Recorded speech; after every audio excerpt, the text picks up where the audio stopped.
The morning mist clung to the red earth like a shroud as Lieutenant Colonel David Lones peered through his binoculars from the command bunker at Sanh Combat Base. It was 21st of January, 1968, and something was terribly wrong. The usual cacophony of jungle sounds had fallen silent, replaced by an ominous quiet that made the 6,000 Marines under his command shift nervously in their positions. 24 hours earlier, Captain William Dabney had led India Company on what should have been a routine reconnaissance mission between hills 881 south and 881 north. Instead, they had stumbled into a nightmare. Nearly 200 Marines found themselves face to face with an entire battalion of North Vietnamese Army regulars, their AK-40-7 rifles chattering death across the misty hillsides. The engagement lasted hours, but its implications would stretch far beyond that single firefight. Intelligence reports flooding into Lone's command post painted a terrifying picture. The full divisions of the People's Army of Vietnam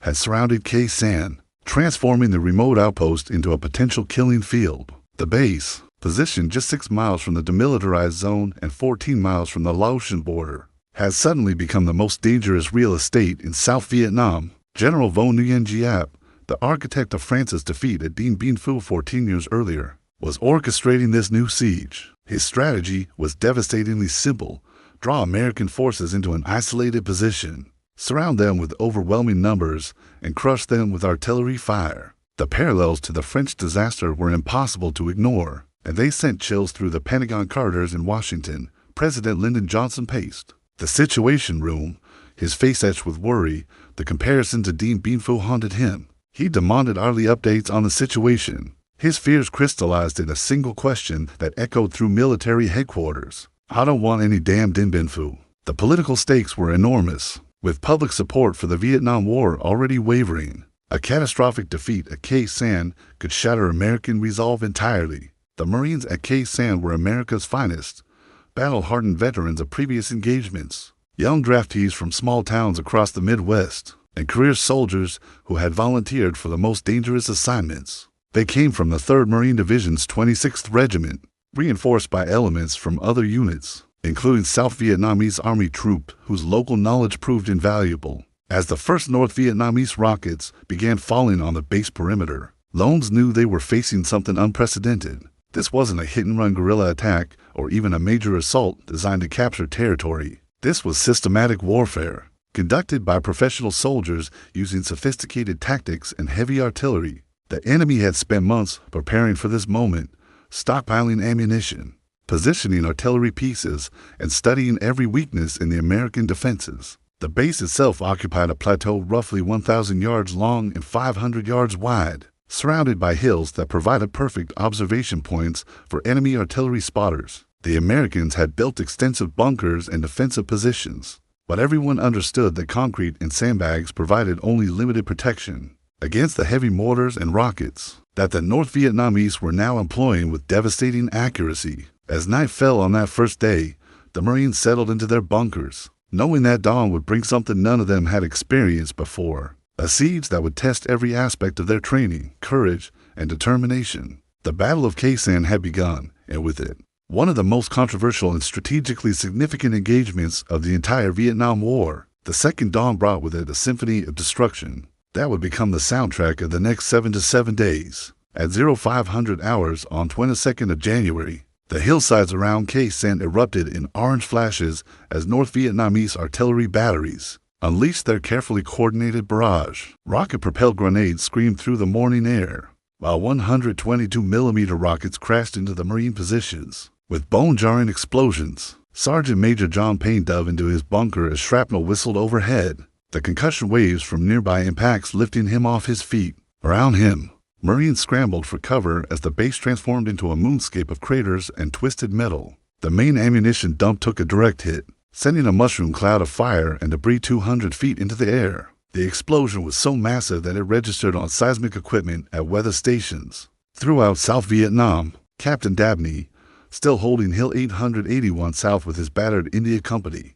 watched the destruction below through field glasses. His position, though exposed to constant sniper fire and mortar attacks, provided a crucial observation point for directing counter-battery fire. The Marines had learned quickly that survival depended on precise coordination between ground forces. and supporting artillery, both American and South Vietnamese. General William Westmoreland, commanding all American forces in Vietnam, understood that Khe Sanh represented far more than a single battle. Intelligence reports suggested that General Giap was using the siege as a diversion for the massive Tet offensive that would soon engulf South Vietnamese cities. Yet abandoning Khe Sanh would hand the North Vietnamese a propaganda victory that could undermine American credibility throughout Southeast Asia.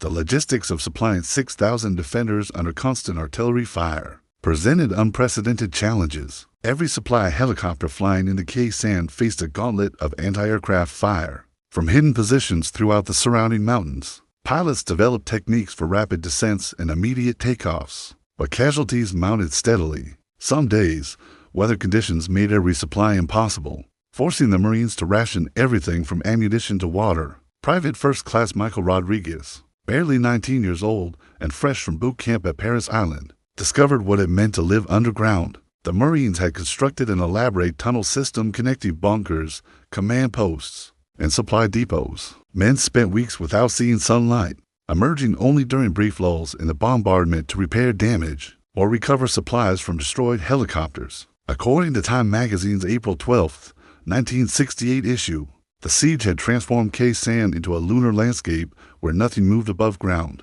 Without risking instant death, the publications where correspondent described scenes of Marines sleeping in mud-filled bunkers, while rats the size of small cats scurried through supply tunnels. Competing with the defenders for dwindling food supplies, the North Vietnamese strategy extended beyond simple artillery bombardment.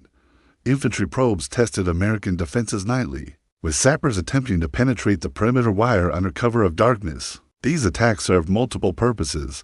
They prevented the defenders from resting, gathered intelligence about defensive positions, and maintained pressure that wore down morale with each passing day. Communication with the outside world became increasingly difficult as North Vietnamese jamming equipment interfered with radio transmissions. Lones found himself commanding a battle while often unable to communicate effectively with his scattered units or receive updated intelligence from higher headquarters. Messages had to be relayed through multiple stations, creating delays that sometimes proved fatal during rapidly developing tactical situations. The psychological warfare was as brutal as the physical combat. North Vietnamese loudspeakers blared propaganda messages in English, promising safe passage for Americans who surrendered while describing in graphic detail the fate awaiting those who continued fighting. The enemy played recordings of American popular music, interrupted by news broadcasts describing anti-war protests in the United States, designed to undermine the Marines' sense of purpose and home front support. As January ended and February began, it became clear that Khe Sanh would not fall to a quick assault. Instead, both sides were settling in for a prolonged battle of attrition that would test every aspect of military organization, individual courage, and national resolve. The siege had entered its second phase, and the worst was yet to come. February brought no relief to the Marines trapped within Khe Sanh's shrinking perimeter. The North Vietnamese had perfected their artillery techniques, coordinating indirect fire with such precision that American positions faced constant harassment from dawn until dusk. Colonel Lones moved his command post 3 times during the first week of February, each relocation necessitated by increasingly accurate enemy fire that seemed to anticipate American defensive preparations. The arrival of February also marked the intensification of close-quarters combat around the base's outlying positions. Hill 881 North, a crucial observation point that dominated the surrounding terrain, became the focus of nightly North Vietnamese assault attempts. Captain Earl Breeding's Echo Company, reinforced with additional machine gun teams, fought desperate battles to maintain control of positions that provided early warning of enemy movements. Ammunition conservation became critical as supply flights faced increasingly effective anti-aircraft fire. Marines learned to make every shot count, with rifle squads assigned specific sectors of responsibility to eliminate wasted fire. He bases artillery batteries, including the crucial 105mm howitzers that provided defensive fires, were limited to essential missions only. Each shell had to be justified through a complex approval process that sometimes took precious minutes while Marines under attack waited for support and fire. Medical evacuation presented unique challenges that tested the courage of helicopter pilots and crew members. Chief Hospital Corpsman John Roberts supervised a field hospital constructed entirely underground, where Navy medical personnel treated everything from shrapnel wounds to severe psychological trauma. The constant bombardment made traditional medical procedures nearly impossible, forcing medics to develop new techniques for surgery and patient care under the most primitive conditions. The weather became another enemy as monsoon rains turned defensive positions into muddy swamps. Marines lived in conditions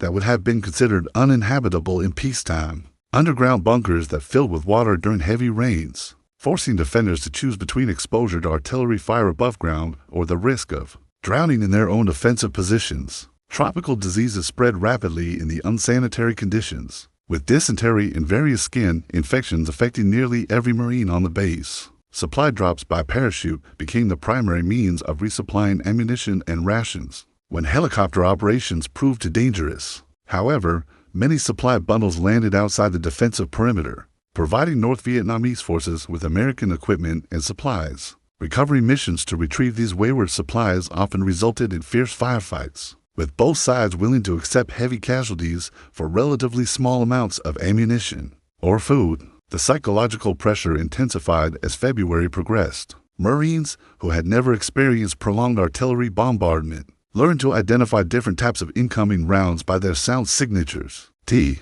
whistle of incoming mortars produced different reactions than the distinctive noise of rocket-propelled grenades, but all required instant responses that often meant the difference between life and death. Sleep became impossible for many defenders, leading to a form of exhaustion-induced hallucinations that medical personnel struggled to treat.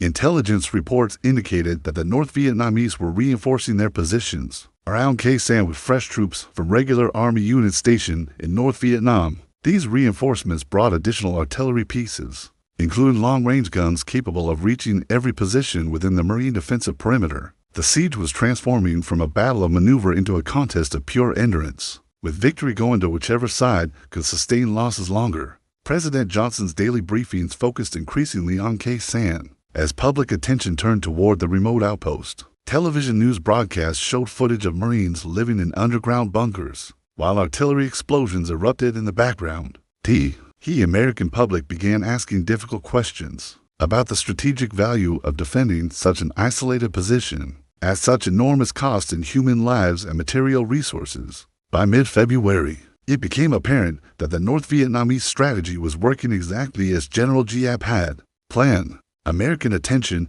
and resources were focused on defending Khe Sanh, while North Vietnamese and Viet Cong forces prepared for major offensive operations throughout South Vietnam. The siege had become both a battle in itself and a crucial component of a much larger strategic operation that would reshape the entire character of the Vietnam War. March arrived with the grim realization that Khe Sanh had become a death trap from which there might be no honorable escape. The North Vietnamese had transformed the surrounding mountains into a fortress system that bristled with artillery pieces, anti-aircraft guns, and carefully concealed infantry positions. Every square meter of the Marine base fell within pre-registered fire zones, meaning that enemy gunners could deliver accurate fire on any target within seconds of receiving orders. The daily routine at Khe Sanh had evolved into a deadly choreography of survival. Marines learned to time their movements between bunkers according to the patterns of enemy artillery barrages. Resupply operations occurred during brief windows, when weather conditions made enemy observation difficult.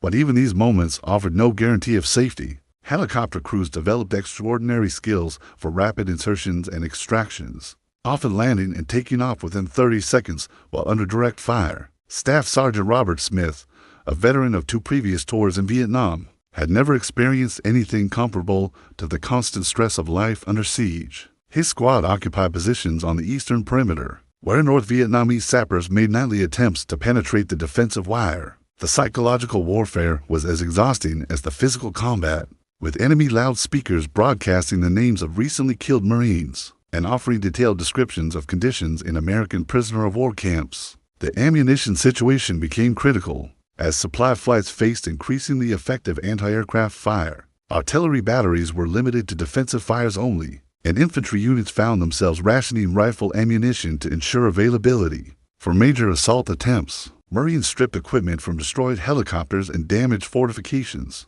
improvising defensive materials from whatever remained serviceable after enemy artillery strikes. Communication with higher headquarters remained sporadic due to North Vietnamese jamming equipment and the physical destruction of radio equipment by artillery fire. Colonel Lones often found himself commanding a battle while unable to request immediate support or provide accurate situation reports to his superiors. The isolation was psychological as well as physical, creating a sense among the defenders that they had been forgotten by the outside world. Medical facilities operated under conditions that challenged every principle of military medicine. Underground operating rooms carved from red clay provided minimal protection from artillery fragments, while medical supplies dwindled due to the difficulties of aerial resupply. Navy medical personnel performed surgery by candlelight when generators failed, using techniques that would have been considered primitive during World War II. The North Vietnamese demonstrated remarkable tactical flexibility, adapting their assault techniques based on observed American defensive patterns. Sapper units probed different sections of the perimeter each night, gathering intelligence about defensive positions while simultaneously wearing down Marine resistance through constant harassment. These probing attacks served multiple purposes: preventing rest while providing detailed information about American troop dispositions and defensive capabilities. Intelligence reports suggested that the siege was entering its final phase, with North Vietnamese commanders preparing for a general assault designed to overwhelm the remaining defenders. American estimates placed enemy strength at between 10,000 and 15,000 troops, supported by artillery pieces that outranged anything the Marines possessed. The mathematical reality was stark.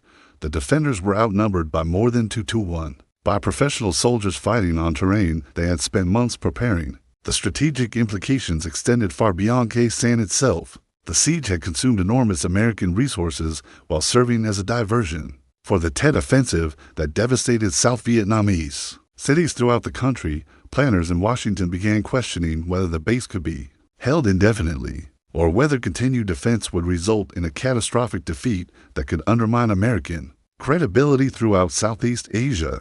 As March progressed, it became clear that some form of decisive action was necessary. The Marines at Khe Sanh had demonstrated extraordinary courage under impossible conditions, but courage alone could not overcome the mathematical realities of a prolonged siege. The time had come for American commanders to make the most difficult decision of the Vietnam War, whether to reinforce the base with additional troops or to authorize a fighting withdrawal that would save lives but hand the North Vietnamese a significant victory. The fate of 6,000 Marines hung in the balance, as military and political leaders weighed options that seemed to offer only varying degrees of disaster. Khe Sanh had become more than a battle. It had become a symbol of everything that was both heroic and tragic about American involvement in Vietnam. April 1st marked the beginning of Operation Pegasus, the long-awaited relief operation that would determine whether Khe Sanh represented American determination or American folly. General Creighton Abrams, who had assumed operational control from General Westmoreland, ordered the 1st Cavalry Division to spearhead a coordinated assault that would break the North Vietnamese siege and restore ground communications with the isolated Marine base. The operation began with the most intensive aerial bombardment of the entire Vietnam War. B-52 Stratofortress bombers, flying from bases in Guam and Thailand, delivered around-the-clock strikes against suspected North Vietnamese positions throughout the mountains surrounding Khe Sanh. Operation Niagara, as the air campaign was designated, dropped more than 100,000 tons of explosives on an area roughly the size of Manhattan Island. Colonel Lones watched from his reinforced command bunker as the sky filled with contrails from high-altitude bombers and the distinctive shapes of tactical fighter aircraft delivering precision strikes against enemy artillery positions. His psychological effect on both sides was enormous. Marines, who had endured months of constant bombardment, finally witnessed American air power operating at maximum capacity, while North Vietnamese forces found themselves subjected to bombardment that exceeded anything experienced during their wars against French colonial forces. The 1st Cavalry Division's air mobility tactics proved ideally suited for the mountainous terrain around Khe Sanh. UH-1 Huey helicopters transported infantry companies directly onto hilltops that had been heavily fortified by North Vietnamese forces, bypassing traditional approaches that would have resulted in enormous casualties. These vertical envelopment operations caught enemy commanders by surprise, forcing them to abandon carefully prepared defensive positions or risk being cut off from their supply lines. Captain James Wilbanks led Alpha Company, 1st Battalion, 7th Cavalry in the assault on Hill 461, a critical terrain feature that dominated the approaches to Khe Sanh from the north. The relief operation revealed the true X. The enemy had constructed a logistics network that rivaled anything built by American engineers, complete with underground hospitals, ammunition storage areas, and command facilities that had remained hidden throughout the siege. Artillery duels between American and North Vietnamese guns reached levels of intensity unprecedented in the Vietnam War. Battery radars allowed American gunners to locate enemy positions with increasing accuracy, while aerial observers provided real-time intelligence about the effectiveness of friendly fires.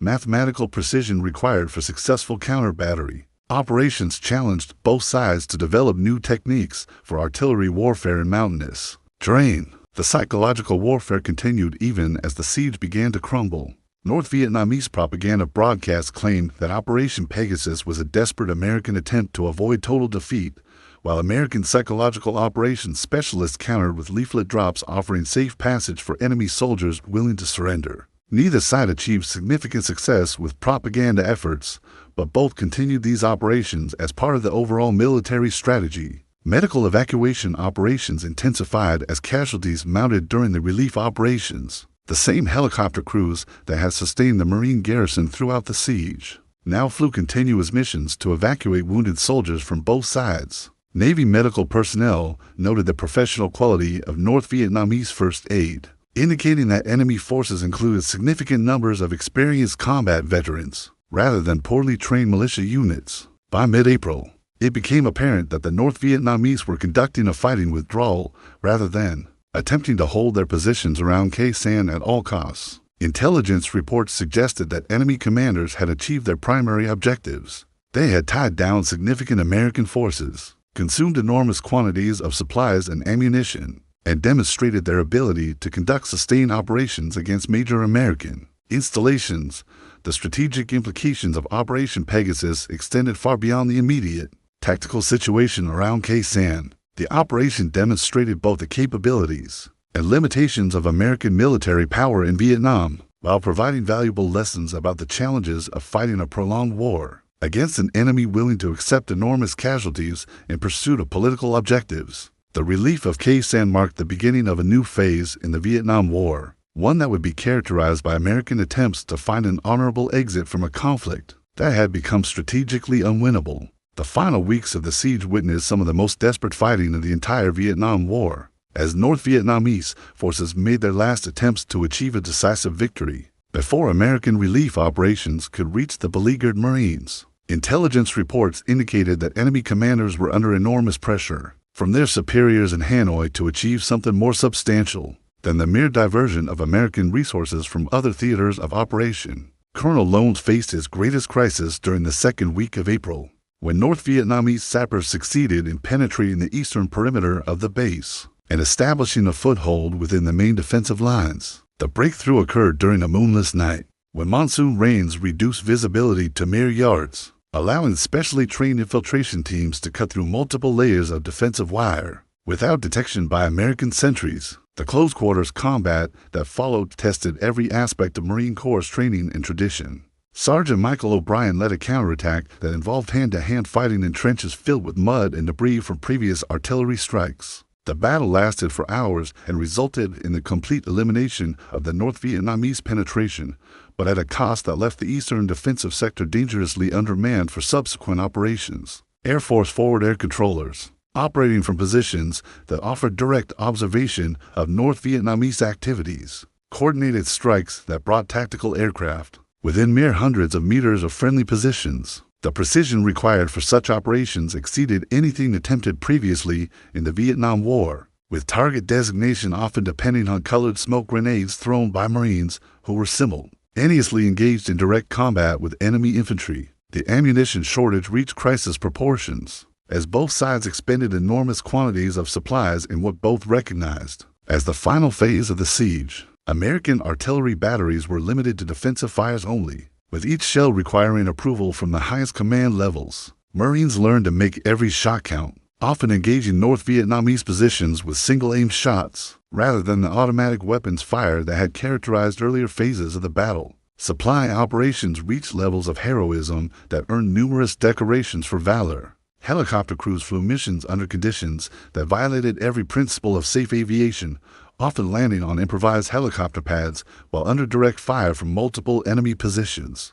The courage displayed by both pilots and crew members became legendary within the Marine Corps, with several individuals making multiple flights per day despite aircraft damaged by enemy fire. The medical situation deteriorated as the underground hospital reached capacity with wounded Marines, who could not be evacuated due to weather conditions and enemy anti-aircraft fire. Navy medical personnel performed surgery under conditions that challenged every aspect of their professional training, often operating by flashlight while artillery explosions shook their underground facilities. The survival rate among wounded Marines was remarkably high, testifying to the skill and dedication of Navy Medical Corps personnel.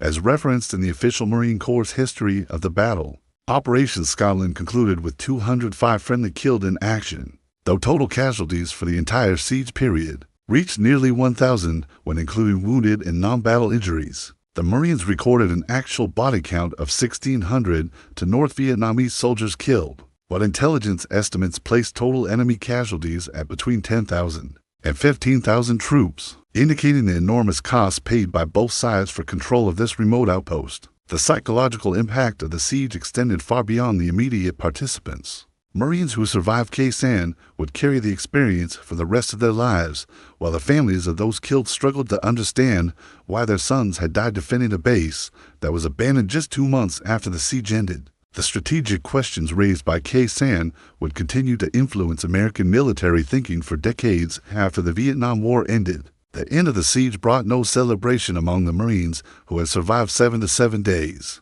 of the most intensive combat experienced by American forces during the Vietnam War. Too many friends had died, too much had been sacrificed, and the strategic significance of their victory remained questionable as political leaders in Washington began planning for American withdrawal from Vietnam. July 5, 1968 marked one of the most controversial decisions of the entire Vietnam War, when American commanders ordered the complete evacuation and abandonment of Sanh Combat Base, the same installation that had consumed enormous resources and cost hundreds of lives was declared strategically unnecessary. Its mission rendered obsolete by changing tactical requirements and shifting American priorities. In Southeast Asia, the evacuation operation, conducted under the ominous name Operation Charlie, involved the systematic destruction of everything that could not be transported by helicopter. Marines who had fought desperately to defend every bunker, every fighting position, and every foot of ground now found themselves demolishing the fortifications they had built with their own hands. The irony was not lost on anyone involved in the operation. Lieutenant Colonel Lone supervised the final departure from his command bunker, the same underground facility where he had directed the defense during the darkest days of the siege. As the last helicopter lifted off from the Scar Plateau, he could see North Vietnamese observation teams already moving through the abandoned positions. Within hours of the American departure, enemy forces had occupied the base that had cost them so dearly to attack. The strategic implications of abandoning Sanh resonated throughout American military and political circles.